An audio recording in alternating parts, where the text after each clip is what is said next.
शमी की जो पत्ती होती है, एक पत्ती में जितनी पत्तियां लगी होती हैं और एक पत्ती के अंदर, जरा ध्यान देंगे, जैसे इस पत्ती में ढेर सारी पत्तियां लगी हुई है, उस पत्ती में से भी एक पत्ती तोड़ोगे और एक पत्ती तोड़ने पर उस पत्ती को भी अगर गिनोगे तो उसमें बहुत सारी पत्तियां होती हैं।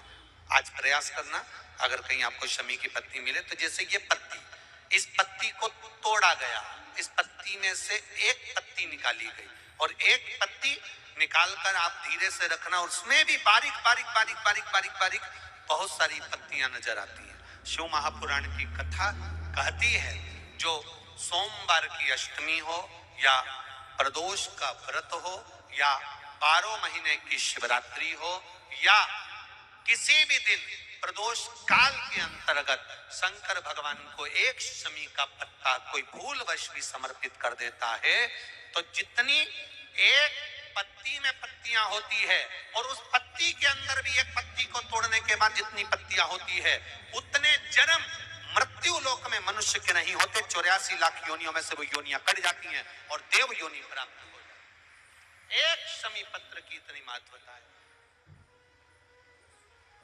एक शमी पत्र, मैंने पहले भी कथा में कहा, जो जीवन परमात्मा ने दिया है और अच्छे से जिंदगी जी रहे हो, 2 रोटी प्रेम की खा रहे हो और अलमस्त अपनी जिंदगी जी रहे हो, तुम्हारे सोने दुनिया का सबसे ज्यादा किस्मत वाला व्यक्ति कौन है? शिव महापुराण की कथा कहती है, दुनिया का सबसे ज्यादा किस्मत वाला व्यक्ति वो है जिसके सोने वाले कमरे में, विश्राम के कमरे में, जिस कक्ष में तुम सोते हो, दुनिया का सबसे किस्मत वाला व्यक्ति वो है जिसके सोने वाले कमरे में एक भी खाने की गोली नहीं हो, दवाई नहीं हो, तो समझ लेना कि दुनिया के सबसे किस्मत वाले व्यक्ति तुम हो।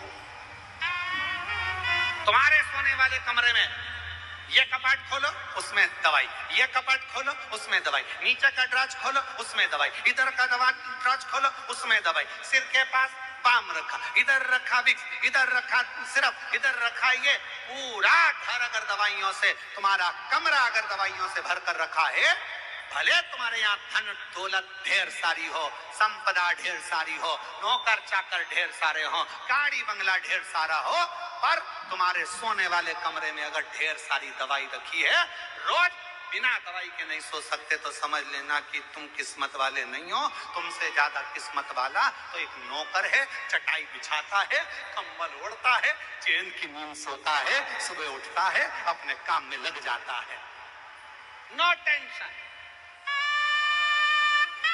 वो दुनिया का सबसे किस्मत वाला है। एसी के कमरे में सोते, डनलप के गद्दे में सोते, उसके बाद भी सुबह उठते से आज कमर बहुत दुख रही, भगवान जाने आज कमर में क्या हो गया। अच्छा पेट भर के खाना खा लिया, थोड़ी देर बाद आज एसिडिटी बहुत हो रही, भगवान जाने एसिडिटी।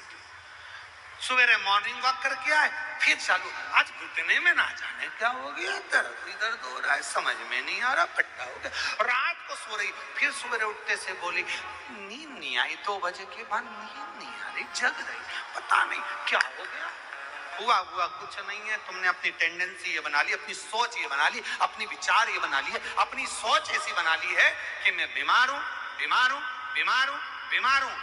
बड़े से बड़ा रोग भी हो जाए, बड़ी से बड़ी तकलीफ भी आ जाए, अगर तुम्हारे मुख से ये निकलना चाहिए बिल्कुल खुश हूं, मेरा भोले बाबा 1 लोटे जल से मुझे सही कर देगा, तो बड़े से बड़ा रोग सही हो सकता है। विचार सोच आपने ऐसी बना कर रखी, इतनी बीमारी हो गई, इतनी बीमारी हो गई, गुरुजी ऐसा कहते हैं। शिव का विश्वास किसको कहते हैं, शिव पर भरोसा किसको कहते हैं? जब हम पूर्ण भरोसे के साथ शंकर का भजन करते हैं, पूर्ण भरोसे के साथ शिव का स्मरण करते हैं, तो उसका फल खाली नहीं जाता, उसका फल है तो उसका फल खाली नहीं जाता, उसका फल खाली।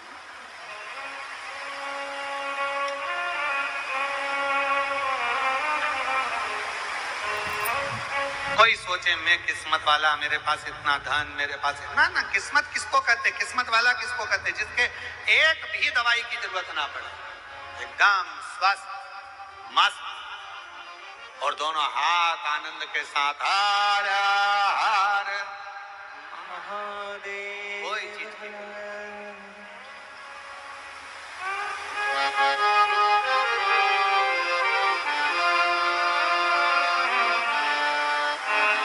जब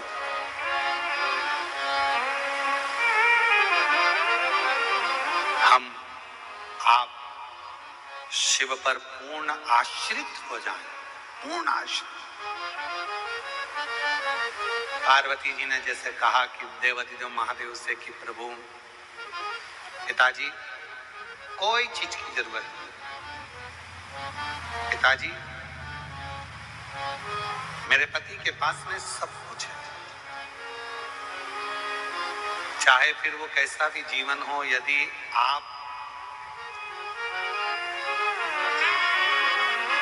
संतुष्ट हैं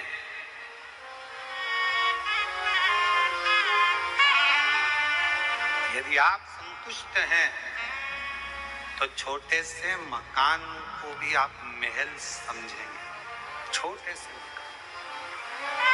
और यदि संतुष्ट नहीं है तो दुनिया की सारी खुशियां यदि आपको मिल जाए, सारा वैभव आपको मिल जाए, तो भी वो कम ही, तो भी हाथ पर हाथ धरकर मत बैठे रहो, अपने कर्म को करते रहो। और एक ना एक दिन ऐसा आएगा कि आप अपनी मंजिल तक पहुंचोगे। ये शिव पुराण कहते हैं। व्यक्ति कर्म ही ना करे और सोचे कि मुझे मंजिल मिल जाए तो ये बहुत कठिन। समंदर समुद्र अच्छे से अच्छे जहाज को भी डुबा देता है।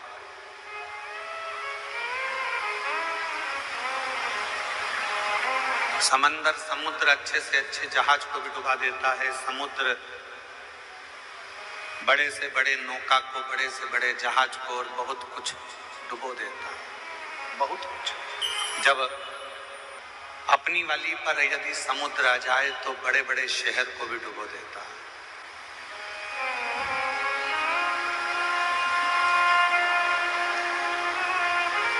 समंदर समुद्र जहाज डुबो देता है, बड़े बड़े क्रूज डुबो देता है, बड़े बड़े शहर को भी वो अपने अंदर सामर्थ्यता रखता है डुबोने की। पर समंदर समुद्र एक घास के तिनके को डुबो नहीं पाता है। एक घास का तिनका, एक तिनका ऐसा होता है घास का जिसको समुद्र डुबो नहीं सकता। किसी ने समंदर से कहा, समुद्र से कहा कि तुमने पूरा जहाज डुबो दिया, तुमने पूरी बस्तियां डुबो दी, तुमने कई शहर डुबो दिए, तुमने कई नगर डुबो दिए, ना जाने तुमने कितना कितना जहाज, कितने कितने क्रूज अंदर डुबो दिए, और तुम एक घास का तिनका नहीं डुबा पा रहे। एक घास का तिनका तुम डुबा नहीं सके। तो समुद्र ने कहा, ये घास का जो तिनका है ये एकदम हल्का है, एकदम हल्का। और ये जो घास का तिनका है ये परमात्मा पर समर्पित होकर रहता है, इसलिए इसको डुबा नहीं सकते। हल्का। भारी कौन है? जिसको लगता है कि मैं कर रहा हूं, मैं करा रहा हूं या मैंने करा है। हल्का कौन है?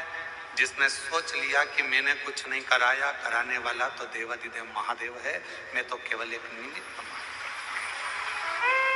फैक्ट्री में काम करने वाले मालिक को ज्यादा चिंता होती है कि फैक्ट्री में काम करने वाले मजदूर को ज्यादा चिंता होती है? फैक्ट्री की चिंता मजदूर को ज्यादा नहीं होती, फैक्ट्री की चिंता मालिक को ज्यादा होती। बिजली का बिल जमा हुआ कि नहीं, फैक्ट्री में ये काम हुआ कि नहीं, फैक्ट्री में ये कार्य होना था हुआ कि मजदूर को तो नौकरी करना है, उसको तो तनख्वाह मिलेगी। तुम्हारा बिजली का बिल जमा हो चाहे ना हो, तुमने कोई कार्य किया हो चाहे ना किया, उसको तो तनख्वाह मिला। चिंता किसमें?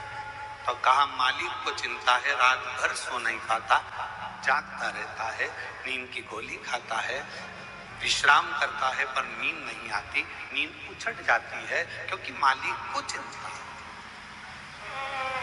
नौकर को, काम करने वाले को, सेवादार को कोई चिंता नहीं, चिंता मालिक को। उसी तरह काम करने वाला एक सेवक, नौकरी करने वाला एक व्यक्ति हल्का होकर जिंदगी जीता है कि उसको मालूम है कि जो होगा सब सेठ का होगा, मुझे तो जितना काम दिया है उतना करना। कथा कर रही है, शिव महापुराण की कथा वर्णन कर रही है।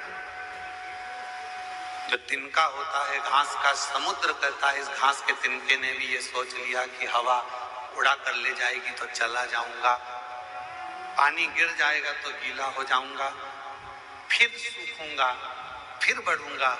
मैं अपने आप में नहीं, मैं उस परमात्मा पर आश्रित होकर जीता हूं, इसलिए मुझे कोई डुबा नहीं पाता। समुद्र में भी सामर्थ्यता नहीं है कि